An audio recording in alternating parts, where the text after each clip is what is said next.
Gracias. Prometo ser bastante breve por el tema del almuerzo. Siempre me toca exponer más o menos a esta misma hora, así que trataré de hacerlo más rápido. Bueno, primero agradecer al CELA y a Gexport por la invitación. Nosotros hemos dividido la presentación.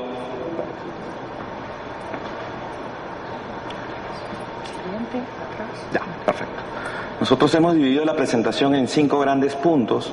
El primero es básicamente un tema de contexto, lo voy a pasar muy rápido, más aún teniendo en cuenta la hora. El segundo es el tema de los avances que se ha venido dando en uno de los componentes de la BUSA en Perú. El tercero es un poco los lineamientos sobre los cuales estamos en este momento interviniendo, los ejes estratégicos y finalmente, a manera de conclusión, los retos que tenemos, no solamente como ventanilla en Perú, sino también en toda Latinoamérica. El tema del contexto, básicamente, el Perú ha estado creciendo a niveles bastante altos. Se espera cerrar este año con 6.8% de crecimiento de PBI y se espera para los siguientes años más o menos tener la misma tasa. Eso nos ha permitido que nuestras exportaciones, pues al igual que me imagino que en el caso de todos ustedes, hayan tenido crecimientos considerables, ¿no? Y hoy día el Perú, digamos, como que ha tenido un punto de inflexión en el momento en que decide aperturar su mercado al comercio internacional con el primer acuerdo que firma, que es el TLC con Estados Unidos, ¿no? Y a partir de ahí se teje toda una red de acuerdos y empieza el despegue de las exportaciones. Lo interesante es que en estas exportaciones, más o menos la canasta en Perú está en 65-70% son productos tradicionales y el resto es no tradicionales. Pero lo importante es que el año pasado y este año, por primera vez, las exportaciones no tradicionales han crecido mucho más que las tradicionales. Si bien es cierto que este año vamos a tener un bache como consecuencia de la contracción de los mercados, sin embargo, esperamos este año estar cerrándolo con 45.800 millones de dólares y para el próximo año llegar a los 49.300 millones. Adicionalmente, China ha desplazado a Estados Unidos como principal socio comercial de Perú, como en muchos casos, y las exportaciones per cápita han subido. Entonces, hoy día, 95% de la oferta exportable peruana se encuentra coberturada por algún acuerdo comercial, lo cual nos supone una ventaja bastante interesante para nuestros exportadores, y no solamente exportadores, también para nuestros importadores, ¿no? Como les señalaba, acá tenemos el tema de las exportaciones no tradicionales, y sin embargo hay un tema importante. El gobierno, como ustedes saben, hay un nuevo gobierno que ha asumido el año pasado, el presidente Humala, y él ha trazado una meta que es bien ambiciosa y que a nosotros un poco nos escarapela el cuerpo, que es que el Perú hacia el año 2016 debe duplicar sus exportaciones, triplicar sus exportaciones no tradicionales y duplicar el número de empresas exportadoras. Entonces, bajo esa meta, bastante ambiciosa, se traza toda una serie de una agenda, y como es lógico suponer, la BUSE juega un rol importantísimo en el cumplimiento de ese objetivo. Ayer se hablaba y se mencionaba el tema del puerto del Callao, de las infraestructuras, y de hecho que el crecimiento del comercio exterior va a suponer una presión muy fuerte sobre la infraestructura. Actualmente uno de los puertos, una de las terminales portuarias que la maneja DP World, está en el 90% de su capacidad instalada y están ya iniciando la segunda etapa de la construcción. El día de hoy ha salido en Perú anunciando que se va a hacer una inversión de 800 millones de dólares para la ampliación del aeropuerto, para triplicar el tamaño del aeropuerto de Lima y de esa manera triplicar o cuadruplicar la capacidad de personas y obviamente de carga que pueda movilizarse. Entonces, en ese contexto del tema de la infraestructura, la BUSE, como ven acá después, ha sido incluida en los diferentes planes que tiene el gobierno peruano, en el plan bicentenario, que es el plan para celebrar el tema de la independencia, ¿no?, en el 2021, donde la gran meta es que el Perú para el año 2021 pase a ser, digamos, en términos económicos, un país considerado desarrollado, ¿no? Hay que solucionar bastante el tema el tema social, que es una tarea pendiente, pero bueno. Y en la agenda de competitividad 2012-2013, la BUCE es uno de los pilares para ese plan. Resultados al día de hoy. Nosotros en el componente de mercancías restringidas, para que tengan una idea, nosotros denominamos restringido a todo aquello que necesita algún permiso, alguna licencia, ¿no? Y para que tengan más o menos dimensionen, 19% del total de las importaciones en Perú requiere de algún tipo de permiso y aproximadamente el 0.5% de las exportaciones requiere de alguna autorización. Cualquier persona, el día que decide exportar, simplemente modifica nosotros le denominamos RUC, el tema de tributos, incorpora la posibilidad de exportar y no le tiene que pedir permiso a nadie más para exportar. No tiene que ir al Ministerio de Comercio a solicitar una licencia, tiene la capacidad de hacerlo libremente. Entonces, el día de hoy, desde el año 2010, junio del 2010, que empezó a funcionar el componente de mercancías restringidas, tenemos 10.000 empresas que han usado este sistema, más o menos el universo, para que tengan una idea, son 25.000 empresas en total que exportan o importan. Hay 10.000 solicitudes que son atendidas mensualmente, ¿no? 30% de las transacciones que se realizan se hacen fuera del horario de oficina, como 25% del tiempo, ha habido un ahorro en el 25% de los tiempos de transacción, y 22% de ellos se realizan mediante pagos electrónicos.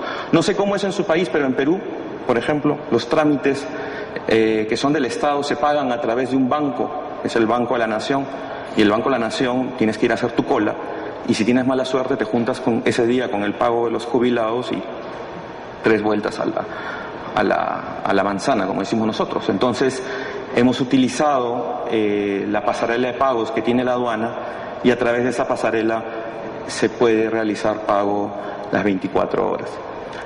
Algo importante que también señalaba uno de los expositores era el tema de la capacitación. Es importantísimo la capacitación. Nosotros hemos capacitado a 7.000 empresas desde junio del 2010, desde un poco antes de que entrara en funcionamiento la UCE, y a 400 funcionarios públicos, ¿no? Entonces, esos son un poco los resultados que ha tenido el componente de mercancías restringidas. La BUCE hoy día maneja en Perú 88 procedimientos de un total de 252 que involucran en este momento a 6 entidades de un total de 17, ¿no? Entonces, nosotros cuando concebimos el proyecto no vimos que no era, digamos, estratégico empezar con todas, porque si no nos íbamos a demorar mucho, y empezamos con las que pensábamos estaban más preparadas. Ayer se señalaba, fue Gloria Cañas, hablaba del tema de un poco el marco en el cual a veces uno debe enfocar el tema de la BUCE, y nosotros hemos seguido ese marco, ¿no? el de la UNCEFAT, y de esa manera hemos terminado hace unos 4 meses un mapeo de procesos de toda la cadena logística peruana. A veces era un poco gracioso, porque de repente nosotros nos preguntábamos, oye, pero ¿hay alguien que tiene el dato de cuántos trámites existen, cuántas empresas o cuántas instituciones están involucradas en todo el circuito de comercio exterior? Y la respuesta era bien triste, porque nadie la tenía, ¿no? Entonces tuvimos que ponernos a investigar. Nos basamos más o menos en este modelo, que es el modelo que propugna, ¿no?, del BISHIP y el CEL de la UNCEFAT, y sobre eso detectamos esto, que es importante. A nivel del comercio exterior peruano existen 61 macroprocesos, 236 procesos con 82 actores públicos y privados, ¿no?, que manejan 169 documentos que están amparados en 99 normas, leyes, dispositivos menores, etcétera. Y si los agrupamos por modo de transporte, nos vamos a dar cuenta de algo que nos llamó mucho la preocupación, ¿no? 80% del comercio exterior peruano se mueve a través del modo marítimo. Y de repente cuando uno se pone a mirar, se da cuenta de que justamente es ese modo el que tiene la mayor cantidad de documentos, a pesar de todos los esfuerzos que se han venido dando por desmaterializarlos, etcétera, etcétera, ¿no? Entonces, la primera reflexión que nos cabe con este tema es que estos mapeos justamente tienen la gran bondad de que te permiten afinar hacia dónde debes enfocar tus esfuerzos, uno, y dos, estos documentos no son solo del Estado, ¿ya? Son también del sector privado. Entonces, cuando viene el sector privado a nosotros a decirnos, oye, el Estado tienes que ser mucho más rápido, mucho más eficiente, nosotros tenemos ahora cómo demostrarles que ellos son también gran parte del problema. En Perú, más o menos, para que tengan una idea, una importación demora 7 días, de los cuales 5 son atribuibles al sector privado. 2 días son de la aduana. Entonces, ahí también hay, creo, una tarea pendiente, una capacidad de parte del sector privado de también hacer un mea culpa y ver cómo puede mejorar sus procesos, ¿no? O sea, nosotros hicimos un caso de un contenedor y vimos que el internamiento de un contenedor a un depósito franco se pedían 3 documentos que no tenían razón de ser por parte del privado. Entonces, la gran reflexión de este tema es cierto, hay un trabajo que hay que hacer, pero también el sector privado tiene una cuota muy importante en la mejora de la competitividad. Este cuadro tiene que ser complementado porque imagínense, cada uno de estos procesos está con una ficha, tiene un procedimiento, se sabe a quién pertenece, ¿no? Pero tiene que ser complementado ahora con lo que mencionaban hace un ratito, de que hay que ponerle tiempos, costos, ¿no? Todavía nos ha faltado eso, pero esperamos este año, el próximo año, perdón, terminarlo. Entonces, no sé, ¿cómo es eso? ¿Lo marca? Los grandes ejes sobre los cuales nosotros estamos basando el desarrollo presente y futuro de la BUCE en Perú, básicamente los enfocamos en lo que ayer mencionaron, ¿no? Hay 4 grandes principios, no está funcionando bien que ciñen a la facilitación de comercio, que es la transparencia, la armonización, la simplificación y la estandarización. Y acá me permiten, por favor, detenerme porque quisiera hablar de 2 de ellos. Había un señor en Perú que me decía, mira Francisco, yo he venido de Estados Unidos y ya el tema no es la facilitación. He hablado con el presidente del CBP, el tema es la simplificación. Entonces, ojo, no cometamos el error de pensar en que simplificar significa cortar, porque cuando nosotros hemos hecho las reingenierías de procesos en algunos temas, como en el tema de alimentos, nos hemos dado cuenta que por factores políticos muchas veces se presionaba a las autoridades para quitar requisitos que eran indispensables. Entonces, está bien que queramos aparecer bien en los índices, en los rankings, todo eso nos parece muy interesante, pero no cometamos el error de pensar que vamos a ser más eficientes porque tenemos menos cantidad de documentos. Si el documento no agrega valor, en definitiva hay que sacarlo, pero si es necesario para asegurar un concepto que involucra a esos 4, que es la predictibilidad, es importante. Cuando nosotros empezamos a trabajar, le preguntábamos a las personas, a los usuarios, oigan, ¿ustedes quieren que el trámite cueste menos? Me decían, no, a mí me da igual si tengo que pagar $10 más por el trámite. Lo que yo quiero es predictibilidad. Yo quiero que si el trámite dura 5, me dicen ustedes que dure 5, pues que dure 5, ¿no? Entonces, eso es un tema importante y que de alguna manera nos ha permitido a nosotros lograr alcanzar un nivel de aceptación con algunas entidades, porque las entidades tenían miedo, ¿no? Me decían, oye, pero me vas a quitar el trámite, me van a quitar los recursos. No, ni te vamos a quitar dinero, ni vamos a quitar personas, no vamos a hacer eso.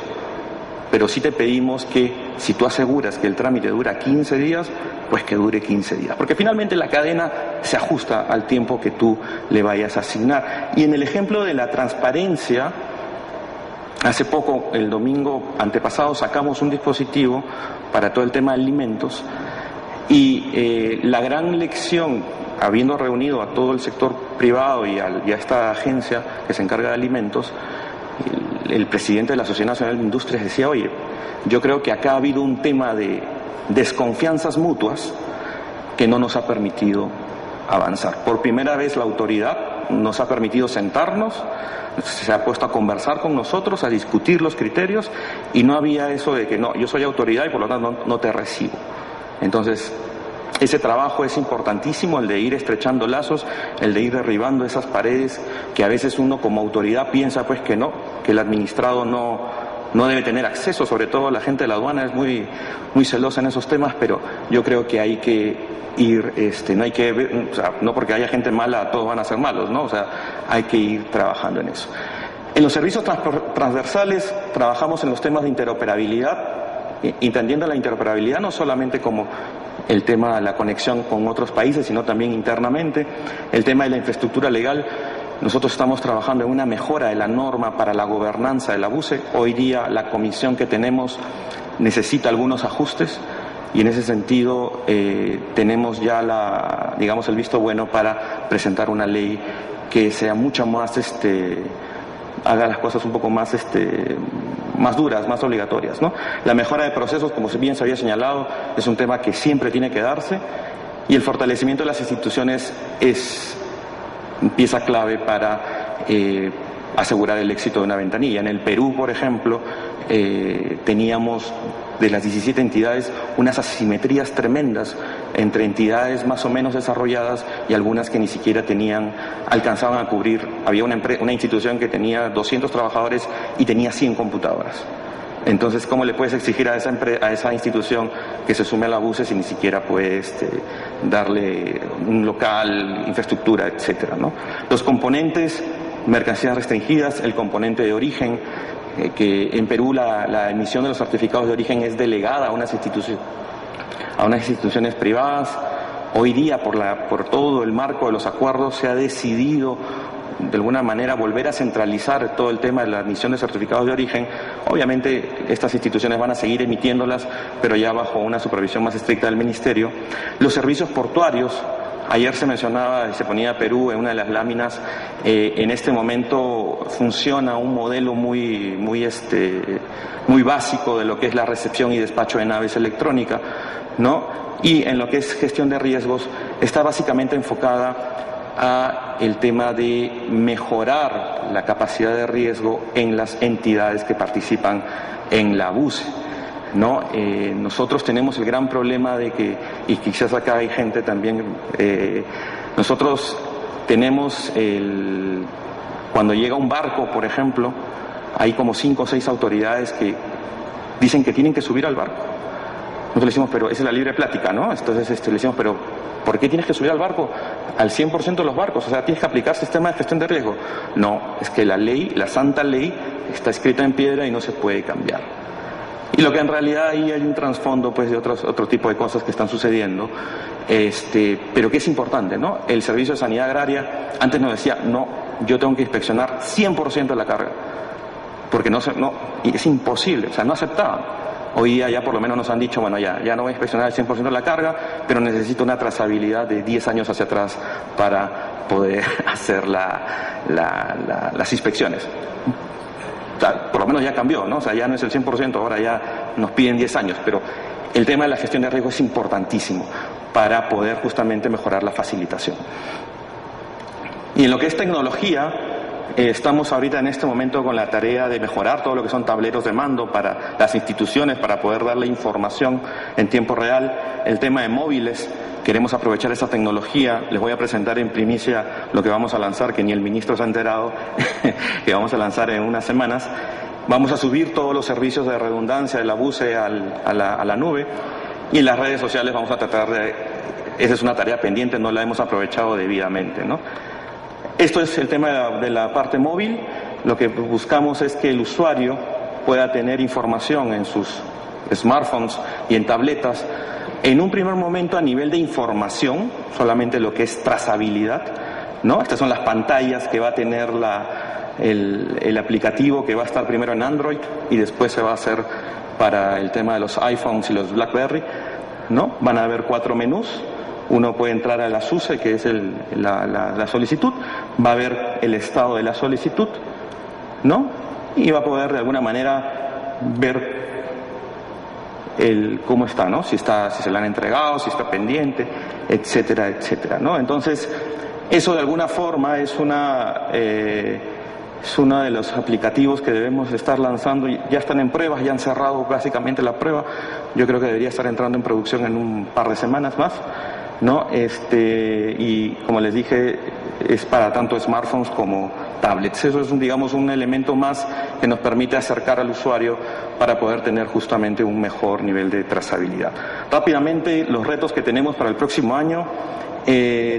Queremos incorporar 8 entidades más con 80 procedimientos más.